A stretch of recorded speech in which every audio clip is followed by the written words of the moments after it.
Hello friends, welcome to the success केंद्रा।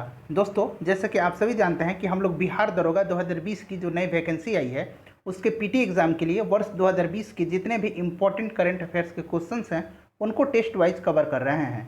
और आज हमारा यह टेस्ट नंबर 23 है। इससे पहले हम लोगों ने टेस्ट नंबर 1 से लेकर के 22 तक को डिस्कस कर लिया था। तो जिन साथियों ने टेस्ट नंबर 1 से लेकर के 22 तक वाली वीडियोज़ को नहीं देखे हैं वो देख लीजिएगा। इन सभी वीडियोज़ का लिंक मैंने आपकी सुविधा के लिए इस वीडियो के डिस्क्रिप्शन बॉक्स में दे दिया है। और दोस्तों, चैनल पर अगर आप पहली बार आए हैं तो चैनल को सब्सक्राइब कर लीजिए और इस बेल आइकन को जरूर दबा लीजिएगा, ताकि जब भी मैं बिहार दरोगा 2020 से संबंधित कोई वीडियो अपलोड करूं तो उसका नोटिफिकेशन सबसे पहले आपके पास पहुंच जाए। फ्रेंड्स, वीडियो पसंद आएगी तो वीडियो को लाइक और शेयर जरूर कर दीजिएगा। तो चलिए बिना देरी किए आज का सेशन शुरू करते हैं। पहला प्रश्न देखिए, इंपॉर्टेंट क्वेश्चन है कि सितंबर 2020 में प्रकाशित की गई पुस्तक द कॉमनवेल्थ ऑफ क्रिकेट के लेखक कौन है। इंपॉर्टेंट पुस्तक है, तो इसके लेखक हैं रामचंद्र गुहा। और इन्होंने इस पुस्तक में जो है इस खेल के भारतीय पहलू से जुड़ी लगभग हर बात का जिक्र किया है। इस किताब में इन्होंने अपने 6 दशकों के अनुभव को साझा किया है। चलिए नेक्स्ट क्वेश्चन देखिएगा कि ओजोन परत संरक्षण दिवस 2020 की थीम क्या थी। तो ध्यान रखिएगा, ओजोन परत संरक्षण दिवस कब मनाया जाता है, तो ये मनाया जाता है 16 सितंबर के दिन। ठीक है, 16 सितंबर के दिन इसको मनाया जाता है। और आपको ओजोन दिवस भी कहीं कहीं लिखा मिलेगा, तो ओजोन दिवस भी आप याद रखिएगा, 16 सितंबर के दिन मनाया जाता है। और इस बार इसकी थीम थी जीवन के लिए ओजोन, यानी कि ओजोन फॉर लाइफ। ऑप्शन भी करेक्ट आंसर हो जाएगा। पहली बार इसको 1995 में मनाया गया था। और ये मनाया क्यों जाता है, तो यह दिवस जो है धरती पर पर्यावरण के प्रति जागरूकता और ओजोन परत की अहमियत के कारण मनाया जाता है। नेक्स्ट क्वेश्चन देखिएगा, तीसरा प्रश्न कि 2 अक्टूबर 2020 को स्वच्छ भारत मिशन के कितने साल पूरे हो गए हैं। तो देखिए, स्वच्छ भारत मिशन की शुरुआत कब हुई थी, 2 अक्टूबर 2014 को हुई थी। गांधी जयंती के दिन 2014 में इसकी शुरुआत हुई थी और 2 अक्टूबर 2020 को जो है इसका 6 साल जो है पूरा हो गया है। चलिए अगला क्वेश्चन देखिएगा फ्रेंड्स।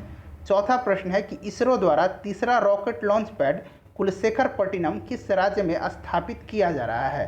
तो देखिए, तीसरा रॉकेट लॉन्च पैड है। इससे पहले 2 रॉकेट लॉन्च पैड जो थे ये कहाँ हैं, तो ये श्रीहरिकोटा आंध्र प्रदेश में है, दोनों रॉकेट लॉन्च पैड, ध्यान रखिएगा। और तीसरा जो होगा कुलशेखरपट्टिनम तमिलनाडु में। ऑप्शन बी करेक्ट आंसर हो जाएगा। इसरो के प्रेजेंट टाइम में चेयरमैन कौन है, के सिवन है, ध्यान रखिएगा। नेक्स्ट क्वेश्चन देखिएगा कि हाल ही में किसे डॉक्टर कलाम स्मृति अंतर्राष्ट्रीय उत्कृष्टता पुरस्कार दिया गया है। तो फ्रेंड्स, इससे पहले हम लोगों ने बिहार दरोगा पीटी एग्जाम के लिए प्रैक्टिस सेट नंबर 1 से लेकर के 16 तक को डिस्कस कर लिया था। तो जिन साथियों ने अगर एक भी आपका प्रैक्टिस सेट मिस हो गया है, आपने नहीं देखा है, तो देख लीजिएगा। सभी का लिंक मैंने इस वीडियो के डिस्क्रिप्शन में दे दिया है। तो डॉक्टर कलाम स्मृति अंतर्राष्ट्रीय उत्कृष्टता पुरस्कार जो है इसके बारे में थोड़ा सा जानते हैं। तो यह पुरस्कार पूर्व राष्ट्रपति डॉक्टर एपीजे अब्दुल कलाम की स्मृति में स्थापित किया गया था। ठीक है, डॉक्टर एपीजे अब्दुल कलाम भारत के 11वें राष्ट्रपति थे और इनका कार्यकाल जो रहा था वो 2002 से लेकर के 2007 तक रहा था, ध्यान रखिएगा। ठीक है, इंपॉर्टेंट है। इनके द्वारा लिखी गई कुछ महत्वपूर्ण पुस्तक हैं, जैसे कि इंडिया 2020, इंडिया 220, उसके बाद wings of fire, ignited mind, failure to success, legendary lives. ठीक है, तो ये इंपॉर्टेंट पुस्तक हैं डॉक्टर एपीजे अब्दुल कलाम के द्वारा लिखी गई। और ये जो पुरस्कार है ये दिया गया बांग्लादेश के प्राइम मिनिस्टर शेख हसीना को। क्वेश्चन नंबर 6 देखिए कि बिहार सरकार के द्वारा किस जिले में गंगा नदी डॉल्फिन के लिए भारत की प्रथम वेधशाला स्थापित की जा रही है। इंपॉर्टेंट क्वेश्चन है, तो ये कहाँ स्थापित की जा रही है, भागलपुर में, ध्यान रखिएगा। चलिए अगला क्वेश्चन देखिए, और विक्रमशिला गंगा डॉल्फिन अभ्यारण्य कहाँ है, ये भी भागलपुर में ही है, ध्यान रखिएगा। यूएस ओपन 2020 के पुरुष एकल विजेता रहे डोमिनिक थियम का संबंध जो है किस देश से है। तो आप सभी जानते हैं कि यूएस ओपन 2020 का खिताब पुरुष एकल में किसने जीता है, डोमिनिक थियम ने जीता है। और महिला वर्ग में महिला एकल का खिताब किसने जीता है, नाओमी ओसाका ने जीता है। नाओमी ओसाका जापान की हैं और डोमिनिक थियम जो हैं ये ऑस्ट्रिया के हैं। ऑप्शन बी करेक्ट आंसर हो जाएगा, ध्यान रखिएगा। चलिए नेक्स्ट क्वेश्चन देखिए कि विश्व प्रतिस्पर्धा सूचकांक 2020 में भारत को कौन सा स्थान प्राप्त हुआ है। तो देखिए, ये जो है विश्व प्रतिस्पर्धा सूचकांक 2020 ये किसके द्वारा जारी किया जाता है, ये जारी किया जाता है आईएमडी के द्वारा, यानी कि इंस्टीट्यूट ऑफ मैनेजमेंट डेवलपमेंट, इसके द्वारा जारी किया जाता है। और टोटल 63 देशों की सूची में भारत को जो स्थान मिला है वो मिला है 43वां। आपको ध्यान रखना है, पहले स्थान पर कौन सा देश है, सिंगापुर है। और इसी से मिलते जुलता एक और इंडेक्स है वैश्विक ग्लोबल, जिसको कहा जाता है वैश्विक प्रतिस्पर्धा सूचकांक 2020। देखिए ये जारी करता है इंसीड, INSEAD, इंसीड बिजनेस स्कूल के द्वारा ये जारी किया जाता है, ठीक है, वैश्विक, और ये विश्व है। ध्यान रखिएगा, आपसे हो सकता है पूछा जाए कि IMD द्वारा जारी और इंसीड बिजनेस स्कूल द्वारा जारी, तो दोनों ध्यान रखिएगा। इंसीड बिजनेस स्कूल द्वारा जारी वैश्विक प्रतिस्पर्धा सूचकांक, ठीक है, वैश्विक प्रतिस्पर्धा सूचकांक में भारत का स्थान कौन सा रहा था, इंपॉर्टेंट है, ये भी आपको ध्यान रखना है। भारत का स्थान जो इसमें रहा था वो रहा था 72, ठीक है, और पिछले वर्ष 2019 अगर पूछा जाए तो 19 में 80वां स्थान रहा था, पहले स्थान पर स्विट्जरलैंड था, ठीक है। चलिए अगला क्वेश्चन देखिएगा, सब कुछ ध्यान रखिए। गरीबी रेखा से नीचे रहने वाले लोगों को फ्री इंटरनेट सेवा प्रदान करने वाला देश का पहला राज्य कौन बन गया है, तो ये इंपॉर्टेंट है, पहला राज्य बनेगा Kerala, option B correct answer हो जाएगा। केरल के मुख्यमंत्री ने इसका ऐलान किया है और वहां के मुख्यमंत्री कौन है, पिनरई विजयन है। क्वेश्चन नंबर 10 देखिए कि मुख्यमंत्री महिला उत्कर्ष योजना किस राज्य सरकार के द्वारा शुरू की गई है, तो देखिए ये मुख्यमंत्री महिला उत्कर्ष योजना जो है इसका मुख्य उद्देश्य जो है महिलाओं का सशक्तिकरण करना है, ठीक है, और इस योजना के अंतर्गत जो है गुजरात जो की सरकार महिलाओं को 0% ब्याज दर पर जो है ऋण मुहैया कराएगी, तो सही आंसर हो जाएगा ऑप्शन सी गुजरात। गुजरात के मुख्यमंत्री कौन है, यहाँ के मुख्यमंत्री हैं विजय रूपानी और यहाँ के राज्यपाल हैं आचार्य देवव्रत। अगला क्वेश्चन देखेंगे फ्रेंड्स कि WHO के द्वारा जारी घोषणा के अनुसार कौन सा देश मीजल्स और रूबेला वायरस को समाप्त करने में पूर्णतः सफल हो चुका है, तो ये दो एशियाई देश हैं श्रीलंका और मालदीव, जहां से मीजल्स और रूबेला वायरस पूर्णतः खत्म हो गया है। ऑप्शन डी इसका करेक्ट आंसर हो जाएगा। WHO की वर्तमान में यहाँ के जो अध्यक्ष हैं या फिर कहिए जो यहाँ के प्रेसिडेंट हैं WHO के, या फिर कहिए इसके हेड कौन है WHO के, तो याद रखिएगा ये हैं टेड्रोस अधनोम, ठीक है, ये पूछा जा सकता है आपसे, इनका नाम आपको ध्यान रखना है। चलिए, और WHO का मुख्यालय कहाँ है, जेनेवा में है। जून 2020 में क्रिस्टोबल नामक उष्णकटिबंधीय तूफान का प्रभाव किस देश में देखने को मिला है, तो ये जो क्रिस्टोबल तूफान है ये आया कहाँ था, तो ये मैक्सिको की खाड़ी में आया था, ठीक है। अगर आप ऑप्शन में रहे उत्तर अटलांटिक महासागर, तो उत्तर अटलांटिक महासागर भी करेक्ट आंसर हो जाएगा, ठीक है। तो उत्तर अटलांटिक महासागर या फिर मैक्सिको की खाड़ी, दोनों ध्यान रखिएगा। कहाँ आया था, मैक्सिको में आया था। नेक्स्ट क्वेश्चन देखिए, और भारत में दो तूफान आए थे, निसर्ग और अम्फन। आप लोग कमेंट करके बताइएगा कि निसर्ग कहाँ आया था, मतलब किस खाड़ी में आया था, किस महासागर या किस सागर में आया था, और अम्फन जो है कहाँ आया था। दो ही हैं, बंगाल की खाड़ी और दूसरा कौन है, अरब सागर, ठीक है। तो बताइए कि कहाँ कहाँ आया था अम्फन और ये जो है निसर्ग, ठीक है, अम्फन और निसर्ग। आप बताइए अम्फन कहाँ आया था और निसर्ग कहाँ आया था। वाहन मित्र योजना किस राज्य सरकार के द्वारा शुरू की गई है, तो वाहन मित्र योजना जो है ये आंध्र प्रदेश की सरकार के द्वारा शुरू की गई है। आंध्र प्रदेश के मुख्यमंत्री जगन मोहन रेड्डी ने इसकी शुरुआत की थी और इस योजना के तहत प्रत्येक ऑटो रिक्शा, टैक्सी और कैब ड्राइवर सह मालिकों को वार्षिक 10,000 रुपये, याद रखिएगा 10,000 रुपये जो है प्रदान किए जाएंगे, जिससे कि वे फिटनेस प्रमाण पत्र प्राप्त कर सकें और सड़क टैक्स बीमा की भुगतान निश्चित समय पर कर सकें। नेक्स्ट क्वेश्चन देखिए, क्वेश्चन नंबर 14 है कि हिम तेंदुए के संरक्षण के लिए भारत का पहला हिम तेंदुआ संरक्षण केंद्र किस राज्य में खोला जाएगा, तो देखिए ये हिम तेंदुआ जो है ये हिमाचल प्रदेश का राजकीय पशु है। कहाँ का, हिमाचल प्रदेश का राजकीय पशु है, ध्यान रखिएगा। और पहला हिम तेंदुआ संरक्षण केंद्र बनाया जाएगा उत्तराखंड में। ध्यान रखना आपको, उत्तराखंड के उत्तरकाशी जिले की जो है भैरव घाटी में इसका निर्माण किया जाएगा। चलिए अगला क्वेश्चन देखिएगा, क्वेश्चन नंबर 15 है कि जनवरी 2020 में जारी ग्रीन पीस इंडिया रिपोर्ट के अनुसार भारत का सबसे अधिक प्रदूषित शहर कौन सा है, तो सबसे अधिक प्रदूषित शहर, ये रिपोर्ट किसने जारी किया था, ग्रीन पीस इंडिया। ध्यान रखिएगा, सबसे प्रदूषित शहर जो है ये झारखंड का झरिया है, दूसरे स्थान पर धनबाद है, ठीक है फ्रेंड्स। अगर बात करें हम कि सबसे कम प्रदूषित शहर, तो ध्यान रखिएगा सबसे कम प्रदूषित शहर जो है ये मिजोरम का लुंगलेई शहर है। मिजोरम का ये लुंगलेई शहर है, कहाँ का, मिजोरम का सबसे कम प्रदूषित शहर है। अगला क्वेश्चन देखिए, क्वेश्चन नंबर 16 कि वर्ष 2021 में आयोजित होने वाले एशियाई युवा खेल की मेजबानी किस देश को प्राप्त हुई है। इंपॉर्टेंट क्वेश्चन है। तो 2021 में इसका आयोजन होगा और ये तीसरा संस्करण होगा। कौन सा संस्करण? तीसरा संस्करण होगा। इससे पहले 2 संस्करण जो हुए थे, पहला संस्करण का आयोजन 2011 में सिंगापुर में हुआ था। याद रखिएगा, पहला सिंगापुर में हुआ था, पहला युवा एशियाई खेल सिंगापुर में। उसके बाद अगर बात करें कि दूसरा कहाँ हुआ था, तो दूसरा चीन में हुआ था और तीसरा जो होगा ये भी चीन में ही होगा। क्वेश्चन नंबर 17 है कि हाल ही में एससीओ के अजूबों की सूची में 8वें अजूबे के रूप में किसे शामिल किया गया है? तो देखिए, एससीओ का फुल फॉर्म होता है संघाई कोऑपरेशन ऑर्गेनाइजेशन। हिंदी में अगर बात करें तो संघाई सहयोग संगठन। इसका हेडक्वार्टर कहाँ है? बीजिंग चीन में है, ध्यान रखिएगा, ठीक है। और भारत इसका सदस्य है और इसने जो है स्टैचू ऑफ यूनिटी को 8वें अजूबे में शामिल किया है। अगर बात करें स्टैचू ऑफ यूनिटी की, तो ये गुजरात में है। इसके वास्तुकार कौन है? राम सुतार हैं, ध्यान रखिएगा, ठीक है फ्रेंड्स, राम सुतार हैं। और इसकी ऊंचाई जो है वो 182 मीटर है। चलिए अगला क्वेश्चन देखिए, क्वेश्चन नंबर 18 कि किस राज्य की सरकार ने हाल ही में सरकारी नौकरियों में राष्ट्रीय और अंतर्राष्ट्रीय पदक विजेता खिलाड़ियों को 5% आरक्षण देने का निर्णय लिया है? तो ये किस राज्य सरकार की ने लिया है? तो ये लिया है मध्य प्रदेश की राज्य सरकार ने। ऑप्शन बी सही आंसर हो जाएगा।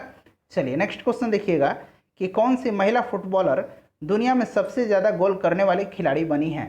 तो ये बन गई हैं क्रिस्टलिना सिनक्लेयर। ये कहाँ की हैं? ये कनाडा की हैं। अगर पुरुषों की श्रेणी में बात करें तो पुरुषों की श्रेणी में सबसे ज़्यादा गोल करने वाले खिलाड़ी कौन है? ये ईरान के हैं, अली देई। इनका नाम क्या है? अली देई है, याद रखिएगा। चलिए अगला क्वेश्चन देखिएगा और दूसरे नंबर पर क्रिस्टियानो रोनाल्डो हैं। हाल ही में केंद्र सरकार द्वारा जारी घोषणा के अनुसार 1 रुपये के नए नोट पर किसका हस्ताक्षर होगा? तो 1 रुपये का जो नया नोट होता है, चाहे कोई सा भी नोट हो, उस पर वित्त सचिव का हस्ताक्षर होता है। और प्रेजेंट में वित्त सचिव कौन है? अतानु चक्रवर्ती हैं। इनका नाम आप जरूर ध्यान रखिएगा, पूछा जा सकता है, अतानु चक्रवर्ती। और वित्त मंत्री कौन है? निर्मला सीतारमण है। 21 नंबर है कि किन 2 शहरों को नवंबर 2019 में यूनेस्को क्रिएटिव सिटी नेटवर्क की सूची में शामिल किया गया है? यूनेस्को क्रिएटिव सिटी नेटवर्क, इसका शॉर्ट फॉर्म होता है UCNN, यूनेस्को सिटीज़। उसके बाद अगर बात करें तो यूनेस्को क्रिएटिव सिटीज़ नेटवर्क, ठीक है फ्रेंड्स, UCCN, ठीक है, UCCN होता है यूनेस्को क्रिएटिव सिटीज़ नेटवर्क। तो ये है कौन सा शहर? मुंबई और हैदराबाद है। ऑप्शन सी करेक्ट आंसर हो जाएगा। और विश्व के टोटल जो हैं 66 देशों में इनको शामिल किया गया है। चलिए अगला क्वेश्चन देखिएगा। अगला क्वेश्चन देखते हैं, क्वेश्चन नंबर 22 कि विजय हजारे ट्रॉफी 2019 का खिताब किस टीम ने जीता है? विजय हजारे ट्रॉफी 2019 का खिताब जो जीता है, ये जीता है कर्नाटक ने। ध्यान रखिएगा, कर्नाटक चौथा बार इस खिताब को जीता है। अगर बात करें कि सबसे ज़्यादा बार विजय हजारे ट्रॉफी किस टीम ने जीता है, तो तमिलनाडु ने जीता है। टोटल 5 बार तमिलनाडु ने जीता है, ध्यान रखिएगा। पहला टूर्नामेंट कब खेला गया था? तो ये 2002-3 में खेला गया था विजय हजारे ट्रॉफी। अगर बात करते हैं रणजी ट्रॉफी 2019-20 का खिताब किसने जीता? तो सौराष्ट्र ने जीता है। ध्यान रखिएगा, सौराष्ट्र ने किसको हराया था? बंगाल को हराया था। क्वेश्चन नंबर 23 देखिए कि 20 सितंबर 2020 को देश के किस पूर्व प्रधानमंत्री ने राज्यसभा के सदस्य के रूप में शपथ ग्रहण की? तो ये किसने लिया था? ये लिया HD देवगौड़ा ने। ऑप्शन सी करेक्ट आंसर हो जाएगा। और ये कहाँ से राज्यसभा के सदस्य बने हैं? तो आपको ध्यान रखना है, कर्नाटक से, ठीक है। 1 जून 1996 से लेकर के 21 अप्रैल 1997 तक ये भारत के प्रधानमंत्री रहे थे, ध्यान रखिएगा। चलिए अगला क्वेश्चन देखिएगा, और ये कर्नाटक के भी मुख्यमंत्री रह चुके थे। शांति स्वरूप भट्टागर पुरस्कार 2020 कितने व्यक्तियों को प्रदान किया गया है? तो ये जो पुरस्कार है 7 क्षेत्रों में दिया गया है। कौन कौन से क्षेत्र हैं? तो मैं बोलता हूँ, आप उंगली पर काउंट कीजिए। जीव विज्ञान, रसायन विज्ञान, पृथ्वी, वायुमंडल, महासागर और ग्रह विज्ञान 3 हो गए। इंजीनियरिंग विज्ञान, गणितीय विज्ञान, चिकित्सीय विज्ञान और शारीरिक विज्ञान। तो ये 7 क्षेत्रों में दिया गया है और टोटल कितने लोगों को? 14 लोगों को दिया गया है। ऑप्शन सी सही आंसर हो जाएगा। और इन पुरस्कार विजेताओं की घोषणा किसने किया था? तो डॉक्टर हर्षवर्धन ने किया था।